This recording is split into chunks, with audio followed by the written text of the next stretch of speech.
So today I want to talk more about the differences between Jewish Zionists and non-Jewish Zionists. That's how I want to frame this conversation, what we're about to watch, because liberals equivocate between Jewish Zionists and non-Jewish Zionists. And I've said many times in the past that they are not the same. Zionism is not a monolith, it's a spectrum. And Bernie Sanders is on the spectrum. I'm sorry to tell you. I made videos about him before, talking about how he's actually a Zionist and has duped his followers into thinking he's an anti Zionist. He's not. He hates Hamas. He thinks they're terrorists. He does not support the resistance. He supports Israel. He just does it in a politically correct way, and he opposes genocide. And his support for minority groups is only a concern of his on a personal level insofar as helping minority groups helps Jewish people because he's a Jewish supremacist. So one of the major differences between Jewish Zionists and non-Jewish Zionists is that Jewish Zionists will commit crimes and engage in unethical and villainous behavior in order to benefit Israel, whereas non-Jewish Zionists do not.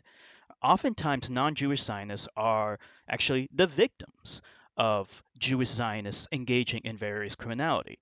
The most egregious, or one of the most egregious forms of this, is blackmail. So Jewish Zionists will blackmail people into serving their interests and perhaps using that leverage, that blackmail, to get them to support Israel, support initiatives and policy, foreign policy, that benefits Israel. Now, the most famous case of this is Jeffrey Epstein, Epstein Island, and how he blackmailed so many people, including Bill Clinton, or I should say, especially Bill Clinton, in order to use that leverage to get Bill Clinton to do things that favored both Israel but also Jewish identity politics and Jewish supremacy. So one of the things that they wanted was they wanted Bill Clinton to pardon this guy named Jonathan Pollard.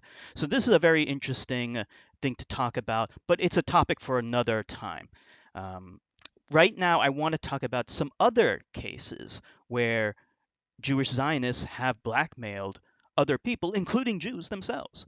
And Norman Finkelstein, who's a Jew himself, has spoken on the Middle East Eye. Let me just get this video's name in the frame so you Aspects guys of what can. Israel Whoops, sorry. uh, so this is from Middle East Eye: How Israel Employs the Dark Arts to Evade International Justice. So he's going to be talking about two major cases, and I sped up the video because he does talk very slowly. But I really like Norman Finkelstein. He's based, and he's going to talk about two people in particular.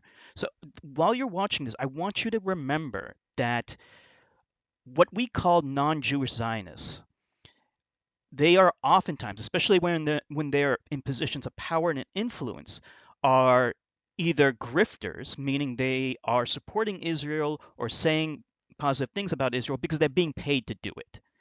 That's a major difference between Jewish Zionists and non-Jewish Zionists. They oftentimes are just being paid money to support Israel or to do pro-Israel things. They don't have a profound emotional connection to Israel. Okay, they are being paid. The other time that they are pro-Israel is if they're being blackmailed, as I talked about before with Bill Clinton and whatnot. Um, so keep those in mind. Who's doing the blackmailing and who is the victim of the blackmailing? But from an outside observer's perspective, it would appear that the people who are being blackmailed are actually Zionists, and they become Zionists, right? If you're being blackmailed to benefit Israel in some way, you are implicitly a Zionist, even if you aren't Jewish. But the person or the people who are blackmailing you are Jews. That's very, very important to point out. And it helps us understand the difference between Jewish Zionists and non Jewish Zionists. It's not a monolith, they are different. So let's watch Normal Finkelstein. I sped up the audio once again, so for your enjoyment and quality of life. Israel does in its practice of the black arts, which place it in my opinion, a separate category. And let me give you some illustrations. So, you will recall from our conversation a few moments ago, I said that Operation Cast Lead, even though now in retrospect seems like small change, at the time it evoked a huge international reaction. There were demonstrations in the millions in London. Yes, it was huge. At least 600,000 or 800,000, but I think it went into a million, but I could be wrong. Memory is not perfect. So, as a result of Operation Protective Edge, the United Nations commissioned a report, an investigation, what's called a Commission of Inquiry. And unprecedentedly, they chose as the head of the Commission of Inquiry a South African Jewish individual who was active in Jewish causes and a self-described, his self-description, a Zionist. His name was Richard Goldstone. Okay, so let's just kind of summarize a little bit to get everyone up to speed here. So Normal Finkelstein is talking about some incident where Israel did bad things, okay? Doesn't matter the details. Israel's been doing bad things. To investigate these bad things, a judge was appointed to do a report, to investigate it. And they appointed a Jew, a Zionist Jew, no less, from South Africa. His name is Richard Goldstone, and I got the Wikipedia article right here. Let's do our usual thing where we type in JEW for Jew, and we can read for ourselves. Yes, he's a Jew. It says right here. His family was non-religious, big surprise, but he credits his Jewishness with having shaped his ethical views, blah, blah, blah. Goldstone had written about the role that those of Jewish heritage played in the fight against apartheid, noting blah, blah, blah. Talking about Jews a lot. Let's look more. President of the Jewish Training and Education, blah, blah, blah. The Israeli government, some Jewish lobbies, blah, blah, blah. Jew increased his obligation, blah, blah, blah. If he is Jewish, blah, blah, blah. Lithuanian Jew, blah, blah, blah. Okay, you get the idea. He's a Jew. He's a Jew. He's a Jew. Let's listen more to what Normal Finkelstein has to say about this Jew and what happened to him. This is going to be very interesting. And Goldstone went on a mission with 3 others, and he produced a devastating report on what Israel had done in Gaza. Utterly devastating. He didn't just limit himself to Gaza, he also talked about the West Bank and other things. And for Israel, this was a catastrophe because they couldn't use the usual epithets, self-hating Jew, Holocaust denier, and all the rest. It didn't stick with Richard Goldstone. He was a highly respected judge, and his Jewish bona fides couldn't be topped. Well, he was compared to, of all people, the Dr. Mengele of Auschwitz. He was just the wildest things were being said about him. And he weathered the storm. He weathered the storm. But then his report came out in 2009, I think, if my memory's right. And then on April 1st, 2010, in the United States, we have what's called April Fool's Day, which is the first day in April, and it's supposedly the day of pranks, where people do all sorts of pranks. On April 1st, the headline is, Richard Goldstone retracts the report. He retracted. And there was no basis for the retraction. He made some arguments, but if you go through them, there's no basis. And that left really only one possibility. John Dugard, who was the senior counsel in the South African delegation at the International Court of Justice, like Goldstone, a respected jurist from South Africa, and he knew Goldstone. And he said, when Goldstone retracted the report, he said, there's no factual basis for the retraction.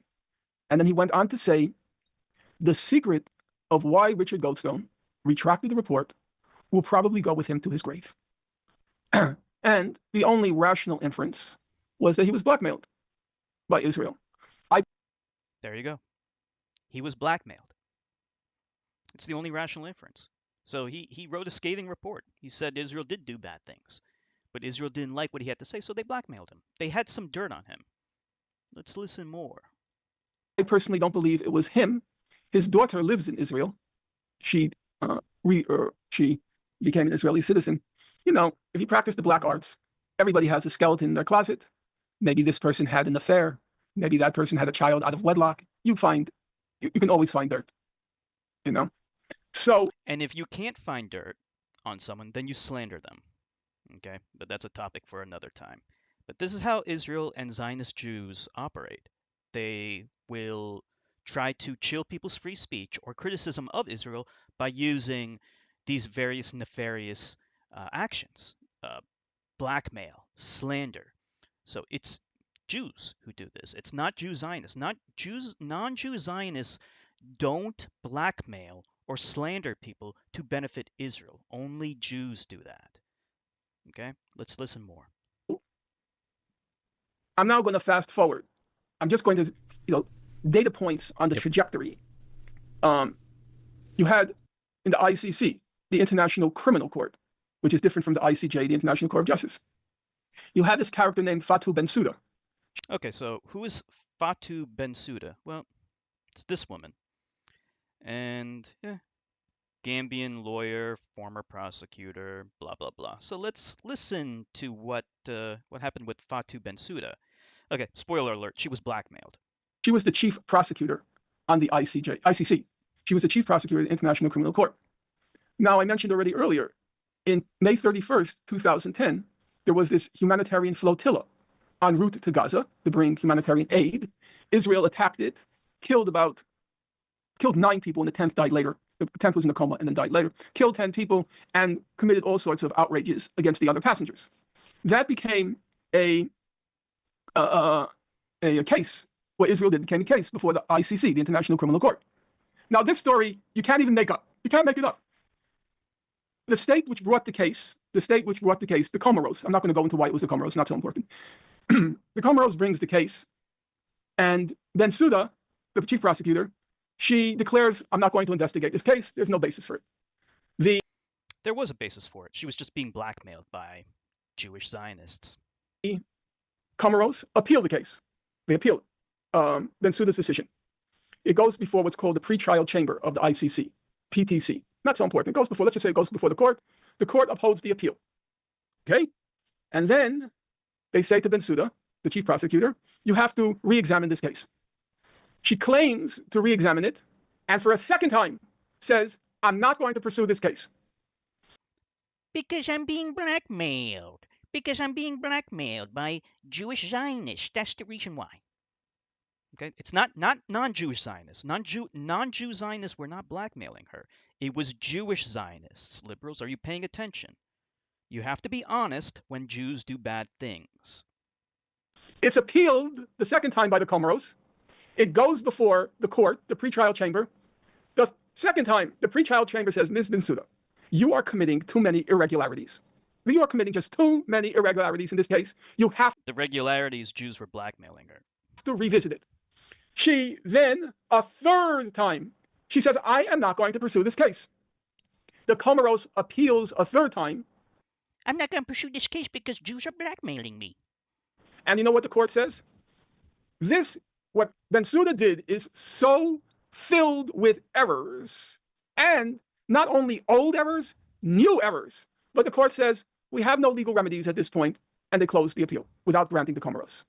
And an obvious question arises. Why did she do this?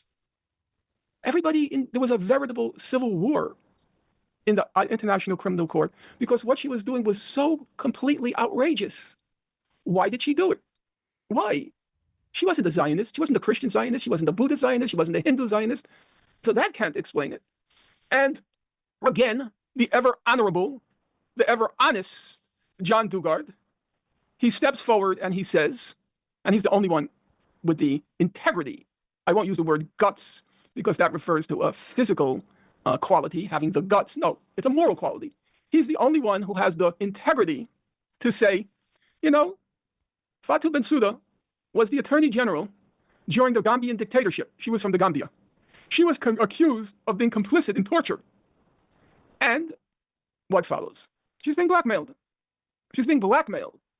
That's why, to the complete outrage and indignation of the inner sanctums of the ICC, I'm not talking about like the Comoros, I'm talking about divisions within the ICC. Her conduct was so outrageous, but she persisted. Why? Why? What is the explanation?